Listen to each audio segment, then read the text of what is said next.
নমস্কার বন্ধুরা, eternal truth YouTube চ্যানেলে আপনাদের সকলকে স্বাগত।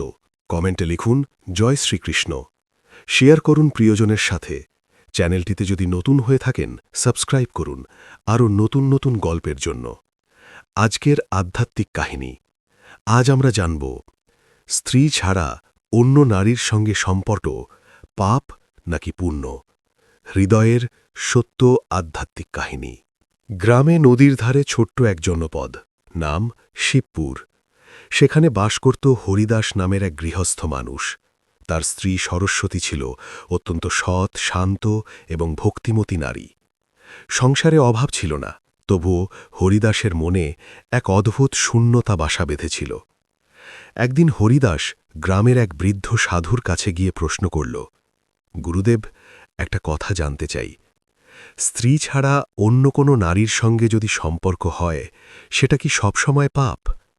সাধু গভীরভাবে তার দিকে তাকিয়ে বললেন, প্রশ্নটা সহজ নয়, কারণ উত্তরটা বাহ্যিক নয়, অন্তরের মধ্যে লুকিয়ে থাকে।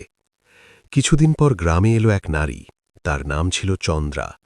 সে ছিল বিধবা, জীবনের কষ্টে ভেঙে পড়া এক আত্মা। সমাজ তাকে গ্রহণ করেনি, কেউ তাকে সম্মান দেয়নি। হরিদাস তার প্রতি সহানুভূতিশীল হয়ে উঠল। প্রথমে সে তাকে খাবার দিত, আশ্রয় দিত, কিন্তু ধীরে ধীরে সেই সহানুভূতি এক অন্যরকম টানে রূপ নিল। তার মনে প্রশ্ন জাগল, আমি যদি একজন অসহায় নারীর জীবনে ভালোবাসা দিই, তাহলে কি সেটা পাপ হবে? রাতে ঘুম আসত না তার। একদিকে তার স্ত্রী, যে নিঃস্বার্থভাবে তাকে ভালোবাসে, অন্যদিকে চন্দ্রা, যার জীবনে সে আলো হয়ে উঠতে চায়। সে নিজেকে বোঝাতে লাগল, আমি তো তাকে কষ্ট থেকে মুক্তি দিচ্ছি, এটা কি খারাপ? কিন্তু অন্তরের গভীর থেকে একটা কণ্ঠস্বর বলত, তুমি কি সত্যিই তাকে সাহায্য করছ, নাকি নিজের ইচ্ছাকে পূরণ করছ? একদিন ঝড়ের রাতে চন্দ্রা অসুস্থ হয়ে পড়ল। হরিদাস তাকে সাহায্য করতে গিয়ে তার খুব কাছাকাছি চলে এলো। সেই মুহূর্তে তাদের মধ্যে এক গভীর আবেগ তৈরি হল। কিন্তু ঠিক তখনই হরিদাসের মনে পড়ে গেল সেই সাধুর কথা, যে সম্পর্ক কামনা থেকে জন্ম নেয় তা পাপের পথ, আর যে সম্পর্ক ত্যাগ ও দায়িত্ব থেকে আসে সেটাই পুণ্য। হরিদাস হঠাৎ নিজেকে থামিয়ে দিল। সে চন্দ্রার হাত ধরে বলল, আমি তোমাকে সম্মান করতে চাই, তোমার দুর্বলতার সুযোগ নিতে নয়। চন্দ্রার চোখে জল চলে এলো। পরদিন হরিদাস আবার সাধুর কাছে গেল। সে বলল, গুরুদেব, আমি বুঝতে পেরেছি, আমার মনে যে আকর্ষণ ছিল তা পবিত্র ছিল না, আমি নিজেকে ভুল বোঝাচ্ছিলাম। সাধু মৃদু হেসে বললেন, এই উপলব্ধি সবচেয়ে বড় জ্ঞান। মনে রেখো, স্ত্রী ছাড়া অন্য নারীর সঙ্গে সম্পর্ক তখনই পাপ নয় যখন সেখানে নেই কামনা, নেই স্বার্থ, শুধু আছে দায়িত্ব, করুণা ও আত্মার উন্নতি।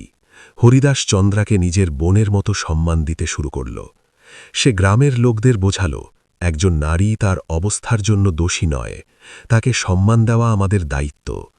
ধীরে ধীরে চন্দ্রা সমাজে নিজের জায়গা ফিরে পেল, আর হরিদাস নিজের সংসারে ফিরে এলো, আরও সৎ, আরও দৃঢ়, আরও পবিত্র হয়ে।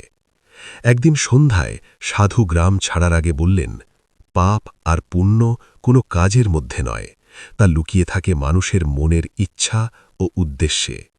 শরীরের সম্পর্ক যদি লালসা থেকে আসে তা পাপ, কিন্তু যদি তা নিঃস্বার্থ ভালোবাসা ও দায়িত্বের পথে থাকে, তাহলে তা আত্মার উন্নতির পথ হতে পারে। এই কাহিনী আমাদের শেখায়, সব সম্পর্কের মূল বিচার মনের পবিত্রতা। সহানুভূতি ও কামনার মধ্যে পার্থক্য বোঝা জরুরি। নিজের দুর্বলতাকে পুণ্য বলে ঢেকে রাখা ভুল। স্ত্রী ছাড়া অন্য নারীর সঙ্গে সম্পর্ক তখনই পাপ নয় যখন সেখানে কোনো শারীরিক লালসা নেই, শুধু আছে মানবতা, সম্মান ও দায়িত্ব। সত্যিকারের ধর্ম হল নিজের মনকে জয় করা, অন্যকে নয়, নিজের কামনাকে পরাজিত করাই আসল পুণ্য। এই ছিল আজকের আধ্যাত্মিক কাহিনী। আপনাদের এই গল্পটা যদি ভালো লেগে থাকে, লাইক, কমেন্ট, শেয়ার, সাবস্ক্রাইব অবশ্যই করবেন। পুরো গল্পটা শোনার জন্য ধন্যবাদ।